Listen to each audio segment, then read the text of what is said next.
जय जोहार। छत्तीसगढ़ी प्रमुख प्रादेशिक समाचार के संग मैं मीनल तिवारी। संसद की 5 दिन के विशेष सत्र आज प्रधानमंत्री नरेंद्र मोदी कोतिले लोकसभा में 75 बछर के संसदीय यात्रा में गोठ बात संग शुरू हुई। प्रधानमंत्री हा कहीन कि पाछू 75 बछर में संसद के सबले बड़े उपलब्धि एकर ऊपर लोगन के सरलग बाढ़त भरोसा हवय।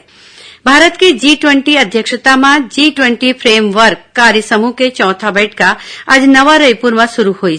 2 दिन के बैठका में विश्व के वर्तमान आर्थिक परिदृश्य और प्रमुख आर्थिक मुद्दा ल लेके नीतिगत मार्गदर्शन में गोठबात हुई।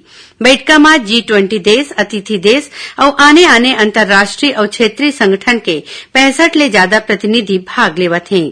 केंद्रीय वित्त मंत्री निर्मला सीतारमण हा कहिने कि प्रधानमंत्री नरेंद्र मोदी कोतिले शुरू करेगे पीएम विश्वकर्मा योजना में कारीगर मन ला मिलैया कर्जा ऊपर 8% तक के छूट दे जाही।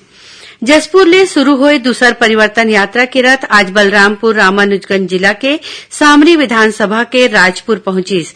ये बेरा में भाजपा कार्यकर्ता मन हा यात्रा के स्वागत करीन।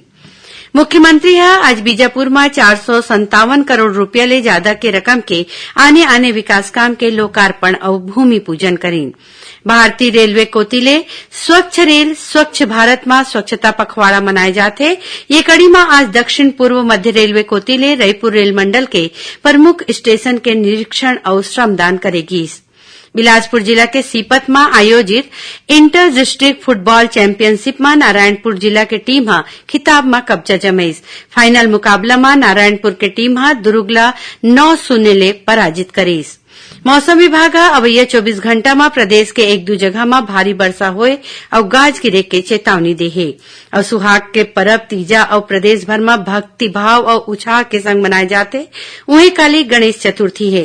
राज्यपाल विश्वभूषण हरिचंदन, मुख्यमंत्री भूपेश बघेल और विधानसभा अध्यक्ष डॉक्टर चरणदास महंत प्रदेशवासी मन ला तीजा और गणेश चतुर्थी के बधाई और शुभकामना दिन है।